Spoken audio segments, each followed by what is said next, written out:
Hi, this is Mark from Skywagon University. Today we're going to do an interesting but boring subject, but kind of an interesting topic, which is why do planes' values differ? We're going to use these two Mooneys because look at them. Same everything. They are 78s, both of them. They're 201s, both of them. They have 3,000 hours on their airframes within a few hours, both of them. They have the same paint scheme, both of them. The quality of interior and paint is almost identical, but they are $40,000 apart in price. And if you were a novice plane buyer and you're looking through Trader Plane, you're like, whoa, look, that one's 90, well, that one's 130, he's out of line. Well, this is going to be the explanation as to why that is and how that works. And as a little game to make it a little bit more interesting, because it's just valuation, what is the major glaring difference between the two of them that is visible right now? And I'm not going to tell you what it is until the end, which might make you go to the end to watch it. But anyway, so let's get into it. This one here is $90,000. It's a 78 201 with 3,000 hours on it. This one here is a 78 201 with 3,000 hours on it, but it's 129,000. So people watching this are going to go, engine avionics. Well, that's correct. It is engine avionics. But we're going to look into the math of it, because in real estate, it's location. You get a shed in Nevada worth $20 and put it on a beach in Carmel and it's worth $4 million. Location doesn't affect planes because they're so mobile. But year, model, time, condition, equipment does affect value. So let's get into the detail of it. So here we are at the 78 Mooney 201 that is $129,000. It's got a 100-hour engine in it. The engine was overhauled like 2 months ago. It has 100 hours on it, which is super low time. It has a 100-hour propeller on it. And this is both of them, IO 360 Lycoming, injected, opposed, 4-cylinder, 360 cubic inch, fuel injected, I think I said that, fuel injected Lycoming 4-cylinder with a 2,000-hour TBO. And it has 100 on it. So if there's 100 hours on it, there's 1,900 remaining. So each hour in this engine in the VREF valuation guide is worth $13.50. So you get the 1,900 hours times $13.50, and that's the difference in value to an engine. So as you add hours, you deduct $13.50 from the plane as you fly it for an hour. So the plane's valued with the normal average that you start with before you get into deducts and adds is a mid-time engine. So if this is a 2,000-hour engine, mid-time is 1,000 hours. And then you get the add financially added to it of the difference from that. So if it's supposed to be 1,000 and it's got 100, it's 900 below average. So you get the 900 hours, you times it by the engine rate, which in this case is $13.50. You add that total to the value, to the base value, and we'll get into the base values now. So we're just going to shut down for a second because there's a Chinook coming. So let's have a look at it.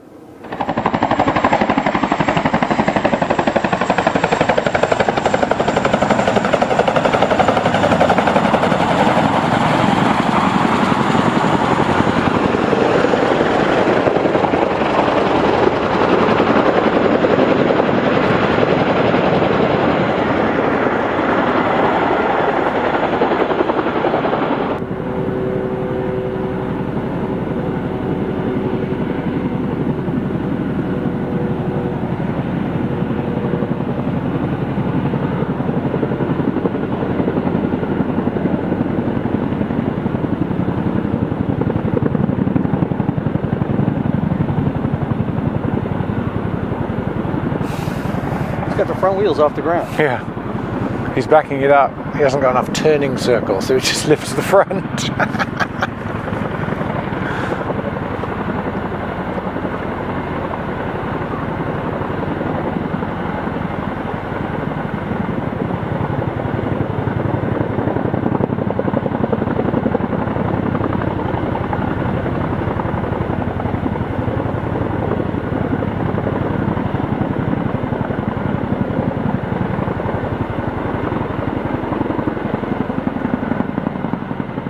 Okay, the Chinook's parked over there. It's probably a firefighter of some sort. We just did the engine info on this plane. The airframes, coincidentally, both 78s, both 3,000 hours. This one's got 3,034 on it, and that one's got 2,980. So they're within that range right there at 3,000. There's a base retail price for a base plane with a mid-time engine. The base airframe time for a 78-201 is 4,200 hours. So these have 3,000 hours. So there's 1,200 hours less than average.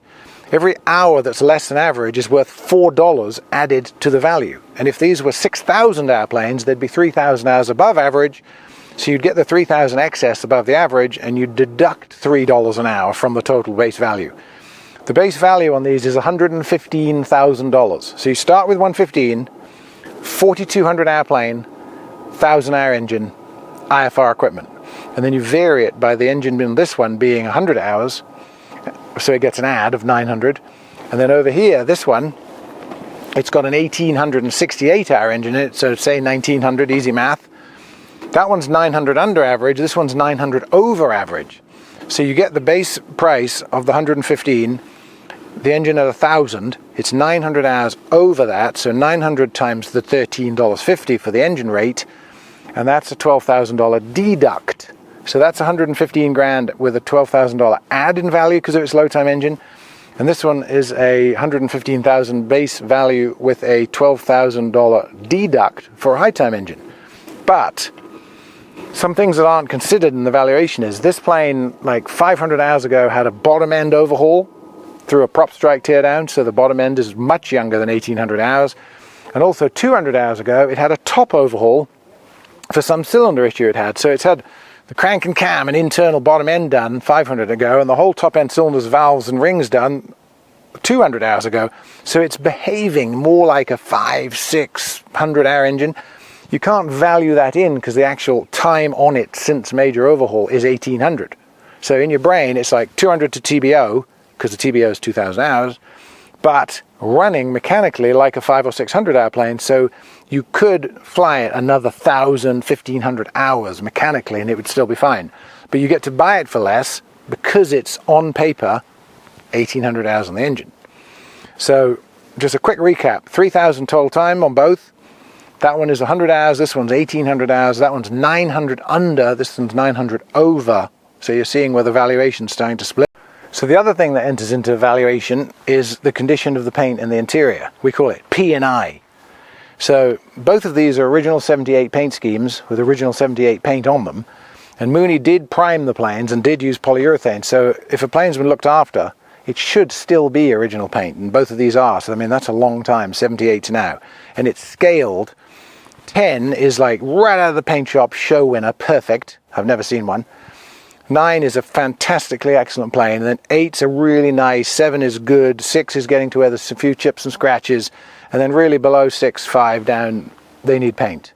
So I would say that these are both like 7.5, 8s out of 10, very, very similar. So the valuation, the average 115 price is based on a plane that's a 7 or 8 out of 10, an average plane. If it's got brand new paint, you can add $20,000 to the valuation. If it totally needs paint and it's hanging off and you can see bare metal everywhere, it deducts $20,000. So, I mean, look at both of these. A 7 or an 8 is a good shine, couple of little chips and scratches like this, you know, just minor wear from, 40 years of exposure to life. Some touching up, like fuel tanks resealed. This white's a tiny bit whiter. Little chips around the, where it's been tow bar on the front. Minor cracking in fiberglass, but generally a plane that you wouldn't think you needed to paint that looks good after it's detailed is probably a 7 or an 8. So this gets no add, no deduct for its paint condition, so it stays at the average. And the other one, the same. I mean, it's literally the same. So it's about the same too, so that doesn't fluctuate the valuation either. And then interiors, very similar, but not as expensive. Paint, I mean, in California it's ridiculous, but you can get a plane painted for anywhere between 20 and 50 grand. Interiors are about, 5 to 15 grand, depending on what you choose. So we'll look at the interiors in these two as well. So here we are inside the one that's $130,000, the more expensive of the two with a low time engine.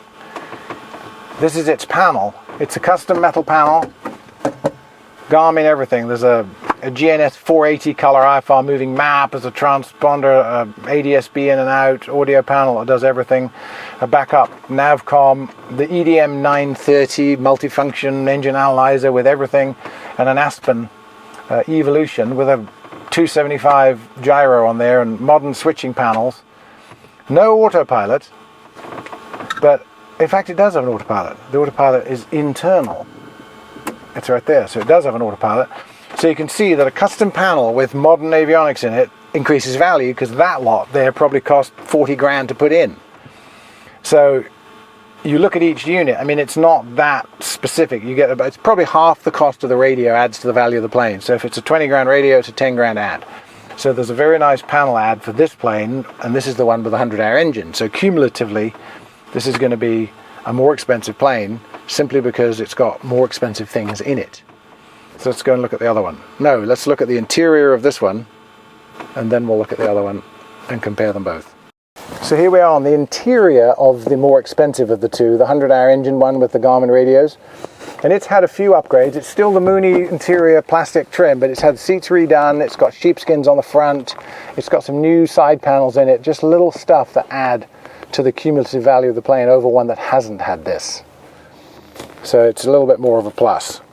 But each plane is worth the same amount of money as any other plane, varied by the condition and times, if you see what I mean. The times and conditions vary them, but they all basically are the same until you've done that.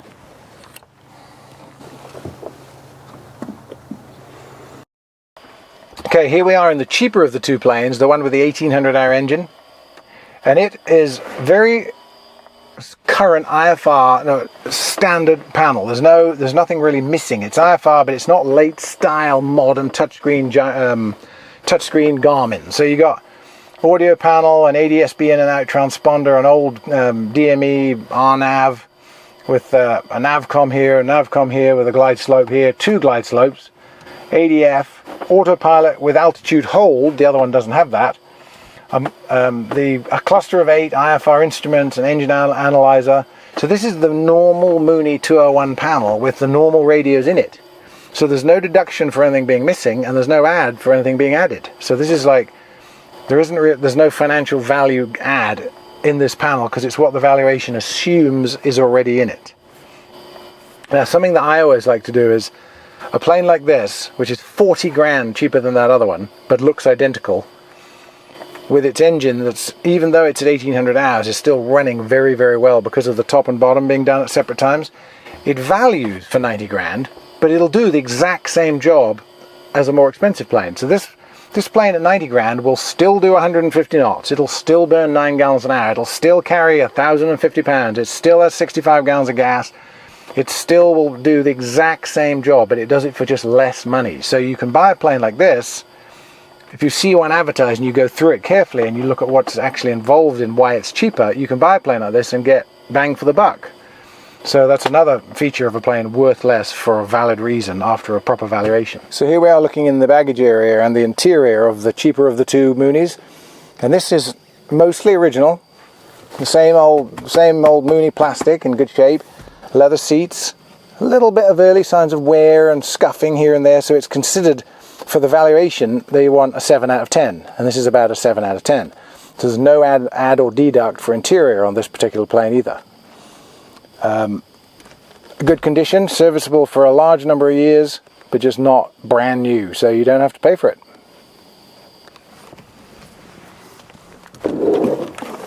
So what I always say is that money can fix a lot of problems on a plane. You can paint them and add value. You can zero-time engines and add value. You can stuff them full of radios and add value. There's a lot of things you can do. You can fix an error by chucking money at it. But there are 3 things you cannot fix with money.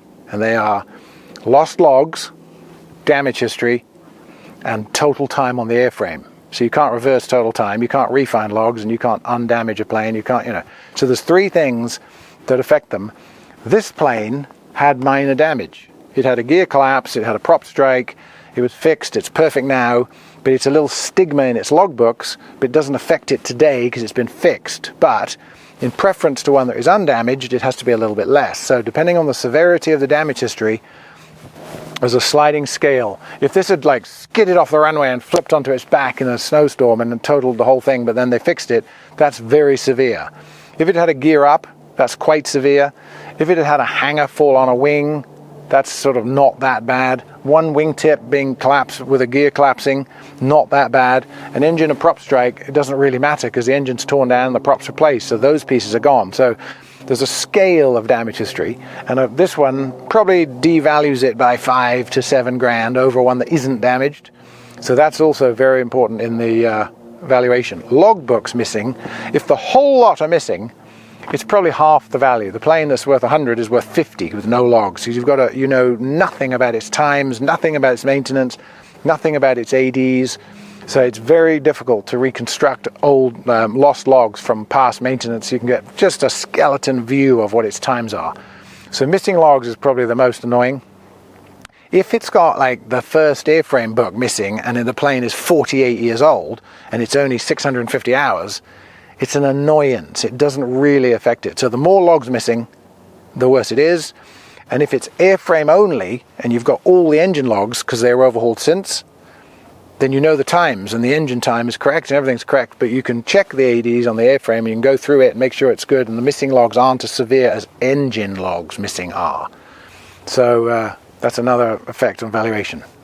Damage, missing logs, high airframe time. You can never take an 8,000 hour plane and make it a 4,000 hour plane, so you just deduct the airframe dollars per hour rate from it to get it to a value that a higher time airframe is worth. Okay, a very mathematical and slightly boring video compared to usual, but it's a rare coincidence that I got two planes in that are so similar. The thing that is glaringly obvious that's so different on them that you might not have noticed through the video, and let me know in the comments if you did, is these colors are reversed. That's brown with orange, this one's orange with brown. Same on the tail, same on the wings, same on everything. I didn't even notice it for a while when I got them in, but it's reversed. And they would have done that in the factory to just make things look a bit different. We do the videos on model year changes, comparisons between types. We fly them. We sometimes do videos like this. We do interviews with people who are interesting that come in to talk in our little podcast. So if you've got a story, contact me. And if you like the videos, comment on the in the comment box, subscribe on the link, and there's a bell for notifications. But thanks for watching.